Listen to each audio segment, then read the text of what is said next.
Donc je vous salue et je dis merci Seigneur de nous avoir réunis dans cet endroit. C'est vrai que c'est par rapport à une circonstance, mais vous savez, Dieu c'est le maître des temps et des circonstances. Et nous voulons honorer, comment on appelle ça, notre maman. C'était une croyante, c'était quelqu'un qui croyait en Jésus. Et nous voulons aussi profiter de cette occasion pour parler pour témoigner de sa foi quand même. Donc c'est la raison pour laquelle je me présente sur le passage Jean-René. Et nous allons d'abord prier pour recommander ces moments entre les mains de Dieu. Avec beaucoup de respect, si vous pouvez nous lever s'il vous plaît. Je vais vous déranger un peu. Merci. Il est vivant, Jésus. Il est vivant. Il est vivant, Jésus. Il est vivant. Oh, il est puissant, Jésus. Il est puissant. Il est puissant, Jésus. Il est puissant. Chantons tous ensemble. Alléluia. Alléluia. Amen. Oh, alléluia. Alléluia. Alléluia. Amen. Oh oui, alléluia. Alléluia. Alléluia. Amen. Oui, alléluia. Alléluia. Alléluia. Amen. Seigneur, nous bénissons ton Saint-Nom pour cette grâce que tu nous accordes, ô Dieu, de nous retrouver dans cet endroit à cause de cette circonstance. C'est toi qui es le maître des temps et des circonstances. Seigneur, tu as connu ces moments avant même que nous puissions être là, ô Dieu. Seigneur, nous voulons t'honorer, ô grand roi, Dieu de grâce, par rapport à ta servante, Seigneur, qui t'a servi, Seigneur, mon Dieu, avec bravoure, ô Père. C'est la raison pour laquelle, Seigneur, notre roi, nous prions que tu prennes contrôle de ces moments. Nous voulons honorer ton Saint-Nom, que ton esprit nous guide, Seigneur. Tu nous connais mieux que nous-mêmes. Seigneur, nous voulons glorifier le nom de Jésus. Que le Saint-Esprit prenne contrôle. Je me laisse entre tes saintes mains au nom de Jésus. Amen. Amen. Merci beaucoup. Si vous pouvez vous asseoir. Et avant toute chose, en fait, je vais témoigner d'abord de notre maman. Et je l'ai connue, je pense, en 86, si je ne me trompe pas, ça doit être en 87. Moi, je suis de Bandal, j'ai fréquenté Lingwala. Donc, j'ai été adopté par la commune de Lingwala, par mon épouse. Et je connaissais sa fille, Gosette. Et je voyais la maman. Et on l'appelait... en fait, mon épouse, ma femme l'appelait Madame Villa, c'est ça? Parce que c'était une maîtresse, c'est quelqu'un qui a travaillé, pas seulement pour Dieu, mais pour aussi notre République. C'est quelqu'un qui a instruit beaucoup de jeunes. Aujourd'hui, il y a des mamans, il y a des papas. Et nous voulons témoigner quand même de sa... En fait, nous voulons parler de sa biographie. Et... Excusez-moi, je préfère avoir mon portable pour ne pas tourner les pages de la Bible. Pour que ça ne soit pas trop formel, quoi, en fait, c'est ça. Donc, maman Émilie, lui là, elle est née le 3 mars 1939 à Kinshasa. Elle est fille de Thomas Mbiba et de maman Tousseo, déjà décédée. Elle nous a donc quittés à l'âge de 86 ans. Pendant son union avec papa Diasonama, Jonas décédé aussi, maman Émilie, lui là, avait donné naissance à 6 enfants, donc mère de 6 enfants, 3 garçons et 3 filles, dont 2 nous ont déjà précédés. Donc les 2 enfants ne sont plus avec nous. Et c'est bien marqué le terme précédé. Donc pour dire qu'un jour, nous allons aller rejoindre les 2 qui sont partis et nous allons aussi rejoindre maman lui là, un jour. Amen. Amen. Et néanmoins, elle laisse derrière elle une progéniture abondante composée de plusieurs petits-enfants et arrière-petits-enfants jusqu'à sa retraite. Maman Émilie, lui là, avait passé toute sa carrière professionnelle comme enseignante principale dans diverses écoles élémentaires, conventionnées catholiques depuis 1959. Je n'étais même pas encore né. Parmi lesquels nous pouvons citer le lycée Mosangani, dont elle était maîtresse de mon épouse, au lycée Bosangani, à l'école Mont des Arts et école primaire Sainte-Marie à Kinshasa-Gombe. Enfin, jusqu'à ces derniers moments, sur cette terre, maman Émilie Luila avait gardé sa foi en Jésus. Elle a combattu le bon combat de la foi. Et nous croyons qu'elle est avec son Seigneur. Amen. Parce qu'elle a tenu ferme par rapport à sa foi. Et c'est à cause de cette foi-là que nous voulons témoigner aussi de son maître qui est Jésus-Christ. Et par rapport à ça, je vais prendre un verset dans la Bible. C'est dans le livre d'Ézéchias. Ecclésiaste, chapitre 11, le verset 9. Où la Bible nous dit, jeune homme, réjouis-toi dans ta jeunesse. Je vais paraphraser. La Bible nous dit, jeune homme, réjouis-toi dans ta jeunesse. Peut-être tu vas te dire que je ne suis pas un jeune homme. J'ai déjà pris de l'âge. Mais en fait, c'est une façon c'est une représentation. Parce qu'un jour, nous tous, on était des jeunes. On était enfants, on a grandi. Aujourd'hui, on a pris de l'âge. J'ai plus de 50 ans. On a pris de l'âge. Mais la Bible veut nous interpeller par rapport à une chose. C'est-à-dire, réjouis-toi dans ta jeunesse. Fais tout ce qui te semble bon à faire. En fait, vis à ta manière. Fais plaisir à ton corps. Fais plaisir à ta chair. Et je me rappelle d'un chant congolais. Il y avait un musicien congolais qui est décédé. C'était un pasteur, le pasteur Blaise, qui chantait par rapport à son corps. Il dit, mon corps, j'ai fait tout ce que tu voulais. Quand tu voulais critiquer, j'ai critiqué avec toi. Quand tu voulais insulter, j'ai insulté avec toi. Quand tu voulais t'habiller, j'ai tout fait pour t'habiller. Et tu voulais des marques, je t'ai donné tout ce que tu voulais. Quand tu voulais parler du mal des gens, j'ai parlé avec toi, mon corps. Je t'ai nourri, je t'ai habillé, j'ai fait tout avec toi. Mais aujourd'hui, tu es où? Tu m'as abandonné, mon corps. En fait, c'était une façon de dire que tu as fait tout ce que ton corps t'a demandé. Tu as tout fait pour faire plaisir à ton corps. Et il y a une chose, vous savez, tout ce qui est physique, tout ce qui est visible est appelé à disparaître. Donc même notre corps est appelé à disparaître. Parce que le corps, c'est comment on appelle ça? C'est le matière. Et tout ce qui est matière est appelé à disparaître. Donc même si tu ne crois pas au Seigneur, c'est bien, c'est une bonne chose. Réjouis-toi, fais tout ce que tu veux. Mais sache que tu es appelé à disparaître parce que tu es matière. Et tout ce qui est invisible est appelé à rester éternellement.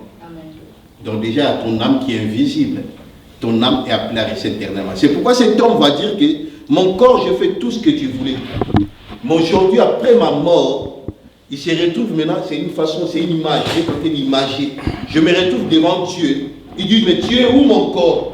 Où es-tu? Tu m'as abandonné. En fait, il est en train de témoigner de l'ingratitude du corps. Mon frère, ma soeur, mon ami, monsieur, madame, un jour ton corps va te trahir. Un jour ton corps va t'abandonner. La preuve année qu'on dit tu es poussière, tu retourneras poussière. C'est pourquoi même si tu ne crois pas à la Bible, même si tu ne crois pas en Dieu, même si tu dis Dieu n'existait pas, mais sachez une chose, ce qui n'existait pas, on n'en parle pas. Vous savez, je vais donner un exemple. Je me suis retrouvé dans un coin, quelque part, c'était en 2024, je leur ai donné un exemple, j'ai dit, avant mon arrivée, pour toi, je n'existais pas. Mais ce n'est pas parce que tu dis que je n'existais pas, je n'existais pas. J'existais quelque part, j'existais en France. Mais en Guadeloupe, on ne me connaissait pas. Pour eux, je n'existais pas. Donc, ce n'est pas parce que tu dis que Dieu n'existait pas qu'il n'existait pas. En fait, c'était pour réveiller quand même ta conscience. Mais pour ces gens-là, je n'existais pas. Mais quand je me suis présenté en 2024, ils ont pris connaissance qu'un certain Jean René existe quelque part dans le monde. Donc c'est là où ils ont commencé quelque part à croire à ma personne, le fait de me voir. Donc aujourd'hui, je voulais interpeller ta personne. Peut-être tu as été déçu par des églises, par des pasteurs, des farceurs, des mangeurs d'argent des gens, des voleurs, ou c'est des voilà. Il y a plein de choses sur les pasteurs. Il y a plein de choses sur les hommes de Dieu. Mais je pose toujours une question. Je dis, ce n'est pas un pasteur qui est mort sur la croix pour toi. Et souvent, on est déçu par les hommes de Dieu parce qu'au fait, on ne sert pas Dieu, mais on sert l'homme de Dieu. Et on met sa foi à l'homme de Dieu. Et après un jour, on est déçu et on abandonne la foi. Amen. Nous tous, nous avons été déçus. Même moi qui vous parle, j'ai été déçu aussi dans ma vie. Dans une église aussi. Mais ma foi ne se repose pas sur un homme. J'ai pleuré aussi, mais à un moment, je me suis relevé. Et c'est la raison pour laquelle aujourd'hui, je voulais seulement t'interpeller. pour honorer la mémoire de cette grande dame. Quand je dis une grande dame, parce qu'il a fait quand même un long chemin, un long parcours. Je pense que si chacun de nous peut-être commence à témoigner de cette dame, peut-être il y a des gens, comme tout à l'heure, j'ai parlé avec son frère, l'oncle, qui me fait comprendre, il dit, tu sais quoi, mon premier pantalon que j'avais mis, c'est elle qui m'a acheté ça. Et ça m'a fait penser à Tabitha dans la Bible, où Tabitha était décédée, les gens étaient en train de parler des bienfaits. Donc les gens venaient pour dire que si j'ai mis cette veste-là, c'est cette dame. Si j'ai cette paire de chaussures, c'est cette dame. Donc les gens sont en train de témoigner. Souvent nous témoignons seulement du bien d'une personne après sa mort. Mais il y a aussi des méchants quelque part. Même après la mort, je pense qu'il y a des fois aussi il y a des faux témoignages aussi. Et des fois nous disons que son âme repose en paix. J'aime pas cette phrase. Mais j'aime pas, peut-être ça peut être méchant. Mais parce que je veux dire, quelqu'un qui n'a jamais servi Jésus, son âme ne va pas se reposer en paix. Son âme ne se reposera en paix, ne se reposera pas en paix. Donc je préfère ne pas dire que son âme repose en paix. Parce que en fait, ce sont des langages des fois qu'on dit, on ne croit même pas à ces langages-là. On dit des choses, on confesse des choses, mais on ne croit même pas. C'est par habitude seulement qu'on dit que son âme repose en paix. Mais, bien aimé, mon ami, monsieur, dame, l'âme ne se reposera qu'en paix en Jésus-Christ. Et la Bible dit, dans Ézéchias, en fait, par exemple, Ecclésiaste, au verset, chapitre 12, le verset 1, il dit, mais sache que dans tout cela, dans tout ce que tu fais, Dieu t'appellera en jugement. En fait, Ecclésiaste 11, 9, il nous incite à faire tout ce qu'on veut. Fais tout ce que tu veux. Ne crois pas en Dieu, c'est bien. Crois en Dieu, c'est une bonne chose. Vole, mange, c'est bien. Prie, c'est bien. Fais tout ce qui te semble bon à faire dans la vie. Fais tout ce que tu veux. Prostitue-toi, c'est bien. Ou tu veux marcher dans la sanctification, dans la crainte, c'est bien. En fait, Dieu nous laisse le libre arbitre. Il dit, fais tout ce que tu veux dans ta jeunesse. La jeunesse, tu peux prendre ça, les jeunes âges, c'est-à-dire des 0, je ne sais pas quel âge, ou dans notre, quelque part, j'ai 56 ans. Mais je pense que dans mon esprit, je me prends toujours pour un jeune. C'est pourquoi je me rappelle à Kinshasa, des fois on voyait des papas qui chantaient avec des jeunes filles. Et quand on était jeunes, on se disait, mais comment ces vieux papas peuvent sortir avec ces jeunes filles? Mais moi-même, après avoir pris l'âge, j'ai compris. Je me suis mis à la place de ces vieux-là. Vous savez, c'est vrai, j'ai 56 ans. Mais des fois, en moi-même, je me dis, en fait, dans mon esprit, je me dis toujours, ah, je me prends pour un petit jeune toujours, moi.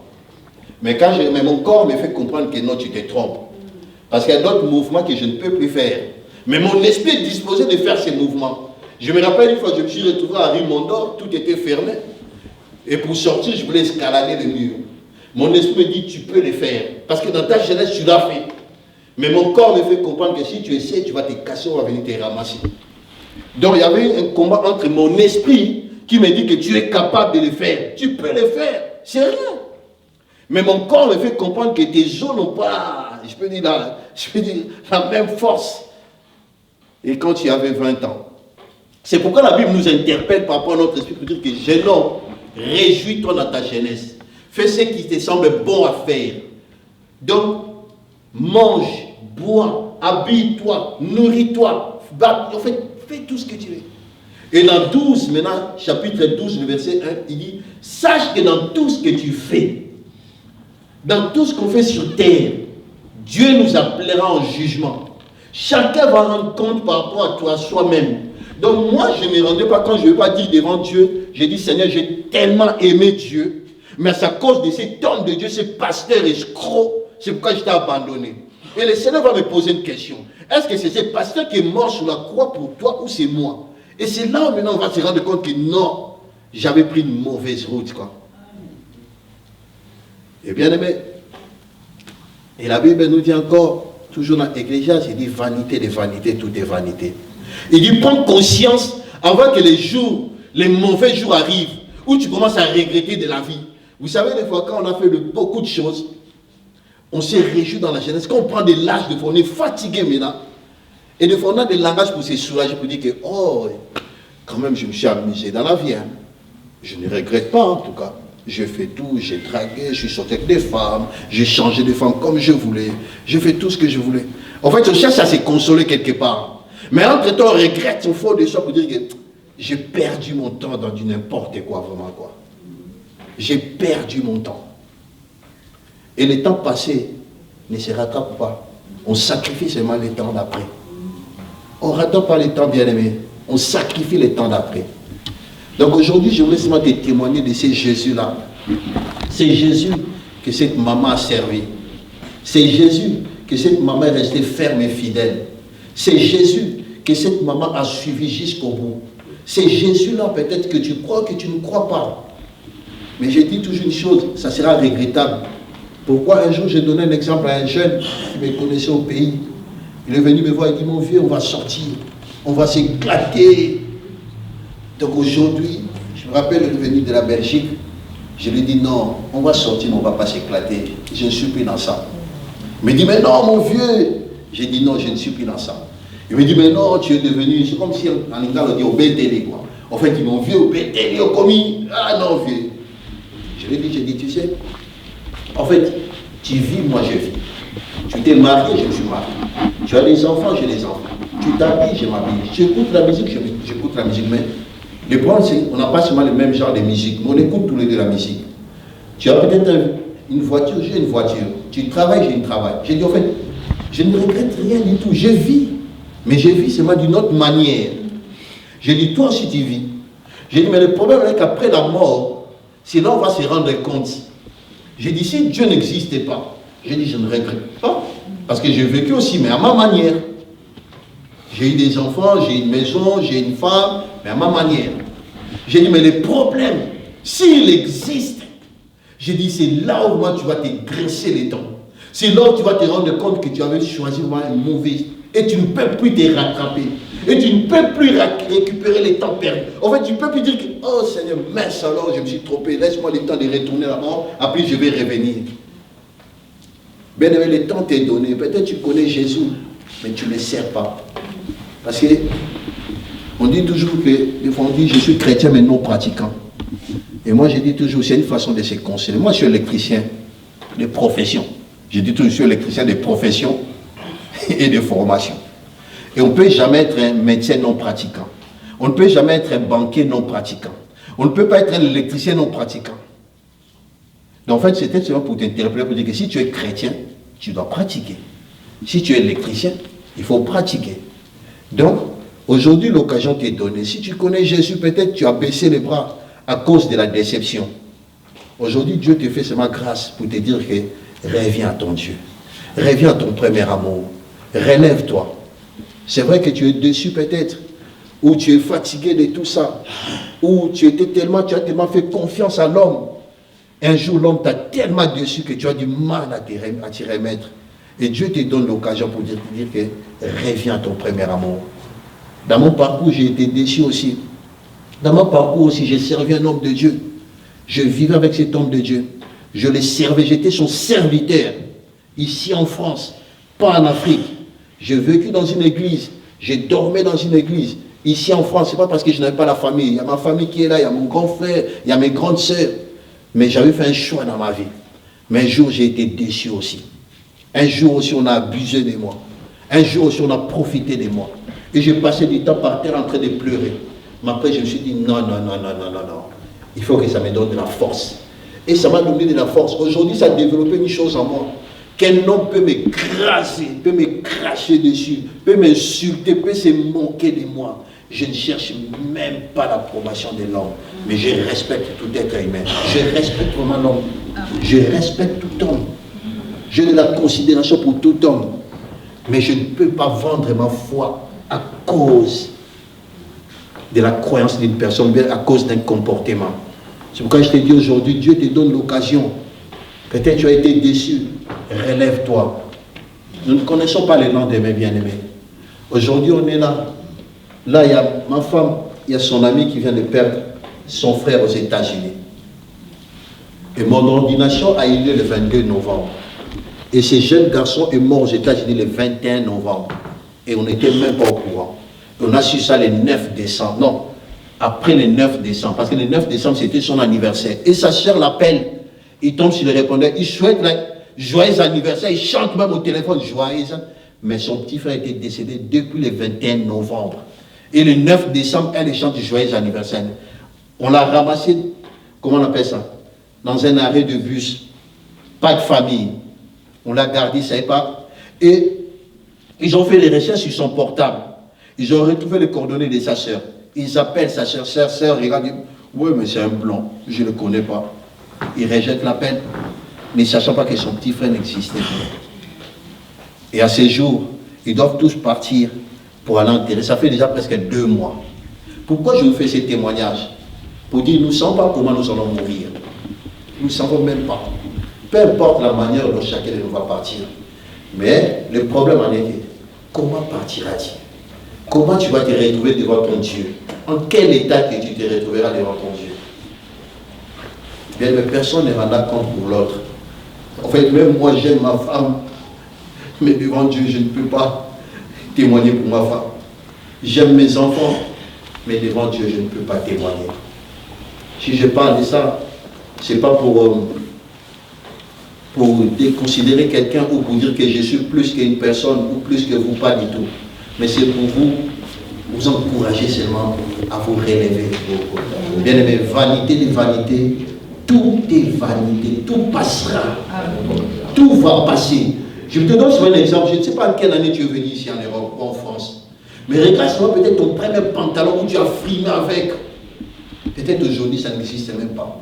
Et je pense que nous tous, quand nous arrivons ici, la première chose, on fait le tour peut-être sur les Champs-Élysées pour dire, Weston, à la fin du mois, tu vas me voir. C'est comme si tous nos rêves, maintenant, cet habit là, tu vas me voir. Mais après, on s'est rendu compte que même ces habits aujourd'hui, on ne les a plus.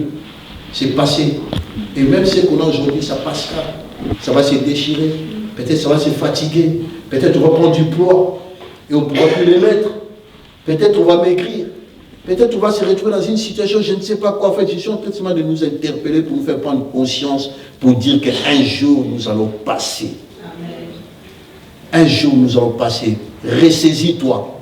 La Bible dit, prends conscience avant que le mauvais jour arrive, où tu vas commencer à regretter, où tu vas dire que, ah, si je savais. Et si je savais vient toujours après quoi? Après des erreurs. Si je savais. Et le Seigneur te donne l'occasion aujourd'hui. Si tu n'as jamais reçu Jésus, l'occasion t'est donnée de l'accepter comme Sauveur et Seigneur. Si tu l'as reçu, peut-être tu l'as abandonné à cause d'un homme, l'occasion t'est donnée pour te relever. Si tu ne les connais pas peut-être, l'occasion t'est donnée pour les connaître. Si tu ne l'as jamais servi, l'occasion t'est donnée pour les servir. Et quand on dit servir Dieu, je ne parle pas d'une église, je ne parle pas d'une religion, je ne parle pas d'un pasteur, je ne parle pas je ne sais de quoi, mais je parle d'être disciple de Jésus. Un disciple est modèle et suit les modèles de son maître. Un disciple est quelqu'un qui est discipliné, c'est-à-dire qui se sépare de tout ce qui n'honore pas son maître. Bien aimé, aujourd'hui, cette maman est partie. Ses enfants sont là, sont en train de témoigner de sa maman. Je pense que c'est vrai, ça fait mal. La séparation fait toujours mal. La séparation est... Vous savez, par rapport à la mort, je vais parler un peu de ça, et c'est là où je vais m'arrêter. Par rapport à la mort, et j'ai compris que chaque mort n'a pas les mêmes réactions dans chacun de nous. J'ai perdu ma maman en 2013. Mon papa, c'était en 2007. J'ai perdu d'autres personnes. J'ai à perdre ma première femme. Je suis marié. J'ai à perdre une femme ici en France. J'ai à perdre des amis. Mais j'ai compris que la douleur n'est pas pareille. Mon père, je suis allé au pays. Je vis, je suis retourné. Ma mère, je ne suis pas allé. Mais la douleur de ma maman, c'était vraiment dur. Et quand, en fait, je ne regarde pas les CD ou les DVD, les vidéos par rapport à tout ce qui est décès et tout, je ne regarde jamais. Mais la seule chose que j'ai regardée, c'était ma maman, du début jusqu'à la fin. Et ça m'a consolé. Ça m'a fait du bien, parce que j'ai vu tous ces petits-enfants, toute la famille était en train de témoigner de cette maman. Tous ils étaient en train d'adorer Dieu, de louer, de glorifier, de chanter, d'évangéliser. Et mon cœur s'est apaisé. Et il faut savoir qu'avant de partir, Dieu nous avertit toujours. Dieu nous parle. avant que la personne quitte ces terres, Dieu nous parle, il nous donne des signes, mais des fois nous sommes distraits. Et là, peut-être Dieu te donne aussi des signes pour te dire que prépare-toi. Peut-être je vais te prendre dans quelques jours. On a crié bonne année, on ne sait pas si on va finir cette année. Un jour, nous allons partir. Un jour, nous allons partir. Un jour, nous allons nous retrouver devant ce Seigneur. Bien aimé, s'il n'existait pas, ça fait des milliers d'années qu'on parle de cet homme. Il est même le repère. Même les athées, soi-disant les athées, parlent de Jésus-Christ. On nous dit 100 ans avant Jésus, 1000 ans après Jésus, 100 ans avant Jésus. Mais si c'était un imposteur, je pense qu'on n'allait plus parler de lui. Donc prends conscience, s'il te plaît. Ce n'est pas pour nous attrister. La Bible nous dit, mieux vaut aller dans une maison de deuil que dans une maison de fête. Vous savez, dans une maison de deuil, on prend conscience qu'un jour aussi, les gens vont se réunir. Moi, je pense à ça. Des fois, quand je vois, je dis, dans un jour, des fois, même quand je vois une photo sur Facebook, il nous a quittés, j'ai dit, donc demain, ils vont voir une photo de Jean, il dit, Jean, il est parti. Donc moi, j'imagine déjà. Je disais, oh, ils vont partir. Et j'ai dit, mais à nous, mon épouse, j'ai dit, quand je partirai, au départ, j'ai dit, il faut m'oublier complètement. J'ai dit, ne venez même pas dans mon temps pour voir chaque année. J'ai dit, je ne suis plus là. J'ai dit, ne restez pas. Mais des fois, on est attaché tellement dans les coutumes pour dire que si on ne voit pas, on a trahi.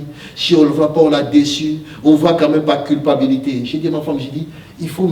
Donc, oubliez-moi. Bon, c'est difficile aussi. Hein. Je comprends, mais dit, ouais, il ne faut pas dire ça. J'ai dit, mais je partirai un jour. Je veux partir. Je vais partir. Mais Jésus nous aime. Amen. Il nous aime, bien-aimés. Des fois, je pense même à mes enfants, je dis, oh, un jour, ils vont dire, ah, papa, on partira un jour. Bien-aimés, 86 ans. Qu'est-ce que 86 ans par rapport à l'éternité? Qu'est-ce que 86 ans, même si on veut 120 ans? Qu'est-ce que 120 ans par rapport à l'éternité? Quand j'avais 10 ans, je me disais, ah, j'aimerais bien avoir 30 ans, comme ça j'aurai la liberté. Je vais quitter la maison de mes parents. Ça, c'est des jeunes, des fois, ils pensent comme ça. Dieu, j'en ai marre, il faut que je vive chez moi-même. Il range ta chambre, je dis non, la liberté. Et quand j'ai eu 30 ans, 40 ans, 50 ans, j'ai dit, j'en ai. C'est comme si, en fait, c'est comme si l'horloge qui te dit, tu te rapproches de la mort. En fait, c'est comme si tu te dis, est-ce que j'aurai 100 ans? Donc, le fait d'avoir 56 ans, je me dis, est-ce qu'il me reste encore 50 ans à vivre ici-bas sur terre? Seul Dieu sait. Seul Dieu sait. On peut vivre 120 ans, oui. Mais en quel état? Est-ce que je vais être sûr avec elle? Donc, Jésus nous aide. Pensons pour honorer la mémoire de cette grande dame. L'occasion nous est donnée seulement pour Jésus-Christ. Pense à ta vie, pense à tes enfants. Accepte ces Jésus-là. Il t'aime tel que tu es, peu importe tout ce que tu as fait. Je fais tellement des atrocités, des fois, c'est par amour. Mais de nature, quand on regardait mon apparence, j'étais quelqu'un comme j'avais une phrase que je faisais rire à ma femme. Quand on était jeune, on s'applaudissait l'enfant propre. Et quand on dit, en fait, c'était pour dire que quand on regarde ton apparence, on dit, oh, c'est un enfant propre, vraiment. Mais c'est quelqu'un des gentils. Mais quand on dira, c'était pour dire que, quand on dira, en fait, c'est après que vous aurez les témoignages de cet homme qui c'était un mauvais. Donc c'était dans la jeunesse, on dirait ça. Quand on dit l'enfant propre, l'autre répondait, quand on dira, c'est-à-dire, quand on va vraiment te connaître, on va dire que ces jeunes-là qu'on croyait qu'il avait le visage d'un ange, c'est un démon, quoi. En fait, c'est un voleur, c'est comme on dit chez nous, c'est un noileur, c'est tout, quoi. Mais l'apparence disait que, oh, j'aimerais bien être comme lui. Et c'est Jésus qui m'a changé vraiment. Et c'est Jésus que je vous présente. Amen. Il vous aime tel que vous êtes vraiment. Tel que vous êtes. Amen. Amen. Parce que j'ai pris beaucoup de temps pour ne pas trop... Donc voilà, vraiment, donc j'ai béni le Seigneur pour cette grâce et qu'on m'accorde aussi de témoigner de Jésus, vraiment. C'est une grâce pour moi. C'est vraiment une occasion que Dieu nous donne. Donc demain, ça peut être toi aussi.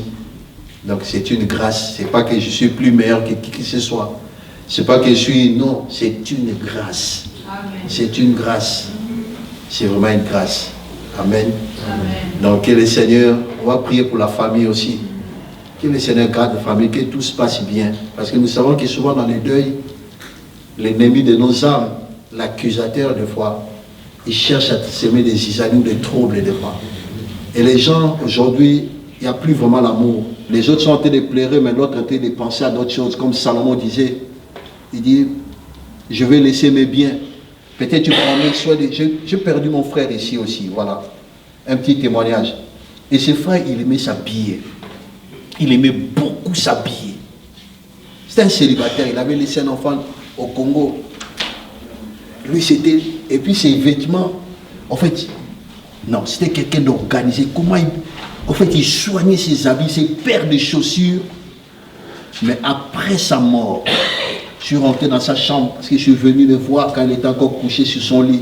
Jusqu'à ce que le SAMU est venu le récupérer. Et je suis venu pour vider sa chambre. Et jeter tout ce qu'il y avait jeté. Et faire des colis pour envoyer au pays.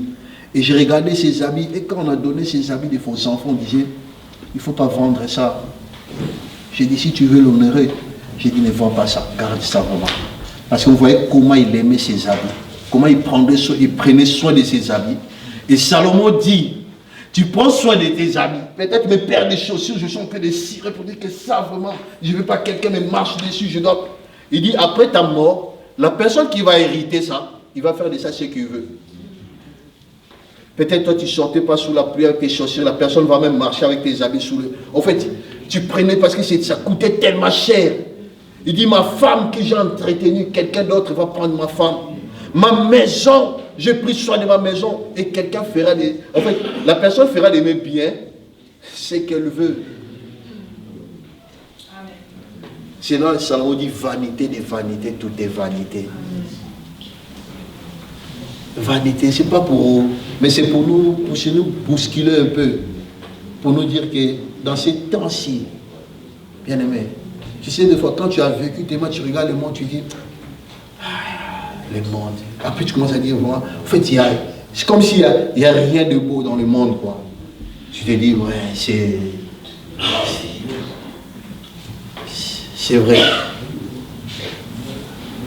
On va prier pour la famille, que le Seigneur garde et protège vraiment la famille, que la main de Dieu soit sur la famille. Vous savez, la séparation, ça fait très mal. La séparation, ça fait très mal. J'ai connu une dame qui a perdu son fils, même pas son fils, son enfant en 2008. 10 ans après, cette dame était toujours dans le deuil. 15 ans après, elle était toujours dans le deuil. C'est après 15 ans qu'elle a commencé à parler de son fils. C'était à Créteil. L'enfant est tombé du 5e étage. En 2008. Et cet enfant est décédé du coup. C'est jeune. Et les gens sont venus leur donner l'espoir pour dire que l'enfant va ressusciter. Les gens priaient pour la résurrection, l'enfant n'est pas ressuscité. Il y a même d'autres qui vont dire encore que l'enfant va revenir, un jour il va venir devant ta porte. Et cette maman espérait toujours à la résurrection. 10 ans, elle n'en parlait pas. 15 ans. Ils avaient 2 enfants. Aujourd'hui, ils ont toujours un seul qui est resté. Elle n'a plus voulu accoucher. Parce qu'elle est restée dans le deuil 15 ans après. Bien-aimé, ça fait très mal. Seul Dieu qui peut consoler, bien-aimé. Seul Dieu qui peut nous consoler. Aujourd'hui, on est là, mais il y a des gens qui sont restés, ils ont perdu quelqu'un de cher, ils sont restés dans ça jusqu'à aujourd'hui. C'est pourquoi on va prier pour la famille, vraiment. Que le Seigneur fasse quelque chose, que le Seigneur comble ces vides-là. C'est vrai que je pense à ceux-là qui sont partis, mais aujourd'hui, ça me fait, en fait, ça me déchire plus. Mais avant, je ne pouvais pas vivre. Je me rappelle quand toute ma famille sortait de la maison, je sortais pour aller me promener. Et quand les enfants revenaient le soir, je rentrais avec eux à la maison. Parce que je ne pouvais plus vivre dans la même maison. Je ne pouvais pas voir le garde, comment on appelle ça, le placard ouvert, parce que je ne pouvais pas voir les habits de la personne qui était avec moi.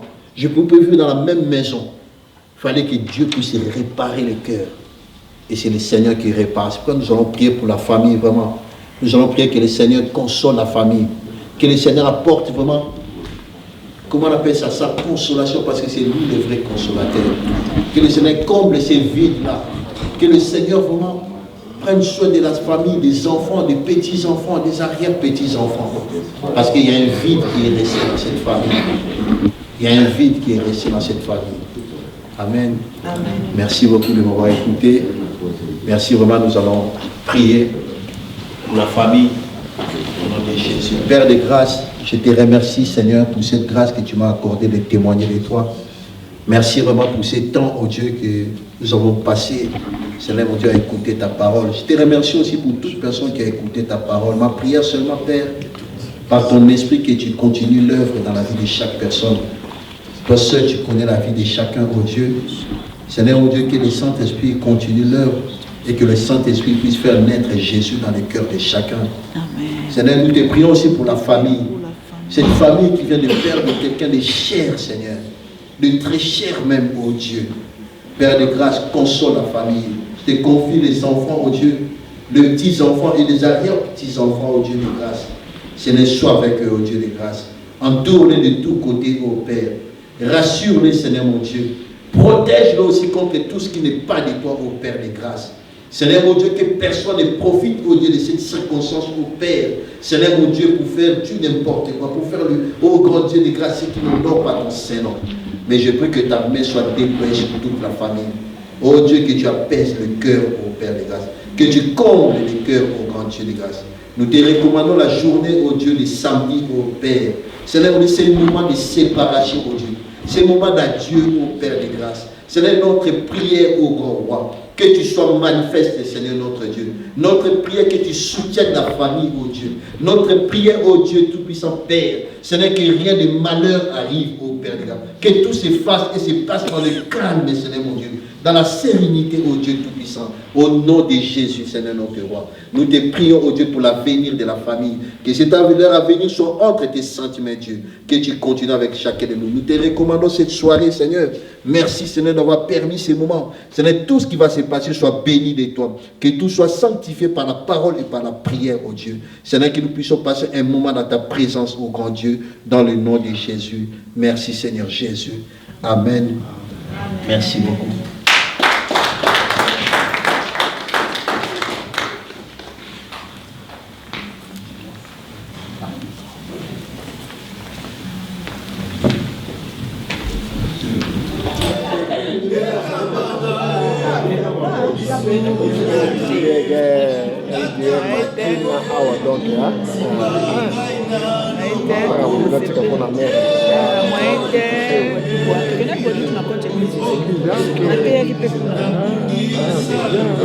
Sergi,